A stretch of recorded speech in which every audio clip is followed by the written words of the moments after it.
મોરબી તાલુકાના જેતપર ગામે શરૂ થયેલા ખેડૂત આંદોલનને આજે 14 દિવસ થયા। ખેડૂતોના ખેતરોમાં દાદાગીરીથી વીજ કંપનીઓ વીજપોલ નાખવાના મુદ્દે મોરબી તાલુકાના જેતપુર ગામે ખેડૂત આંદોલન શરૂ થયું છે, જેનો આજે 14મો દિવસ છે અને ગુજરાતભરમાંથી આ આંદોલનને સ્વયંભૂ સમર્થન મળી રહ્યું હોય તેમ દરેક ગામડેથી ખેડૂતો આ ખેડૂતોની ઉપવાસી છાવણીમાં આવે છે અને પોતાનો ટેકો જાહેર કરે છે। આ બાબતે વાત કરીએ તો જેતપુર ખાતે ચાલતા ખેડૂત આંદોલનને મુસ્લિમ સમાજે ટેકો જાહેર કર્યો છે। મોરબી શહેર અને જિલ્લા ગ્રાહક સુરક્ષા મંડળ, ખાનગી શાળા સંચાલક મંડળ, મહેન્દ્રનગર રામધનના મહંત ભાવેશ્વરી દેવી સહિત બધાએ ટેકો જાહેર કર્યો છે। તેમજ મહેન્દ્રનગરની બહેનો ભજન કીર્તન કરતા ઉપવાસ છાવણીમાં પહોંચ્યા હતા।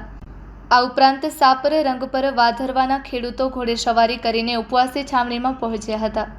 ધાંગધ્રા તાલુકાનું સોલડી ગામના ખેડૂતોએ ટ્રેક્ટર સાથે જેતપર ખાતેની ખેડૂતોની ઉપવાસી છાવણીમાં આવી તેમને ટેકો જાહેર કર્યો છે।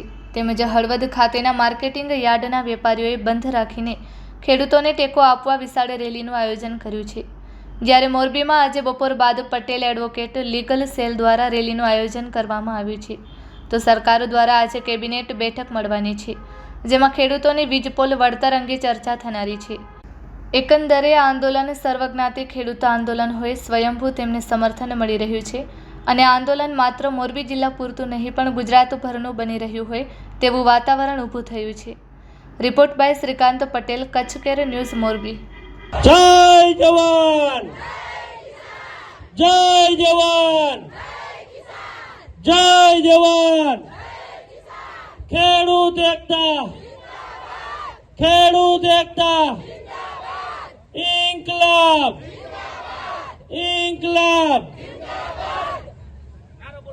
જય જવાન, જય કિસાન, જય જવાન, જય કિસાન, જય જવાન, જય કિસાન। ખેડૂત એકતા જિંદાબાદ, ખેડૂત એકતા જિંદાબાદ। સરપંચ એસોસિએશન જિંદાબાદ, સરપંચ એસોસિએશન જિંદાબાદ, સરપંચ એસોસિએશન જિંદાબાદ। ભારત માતા કી જય, ભારત માતા કી જય।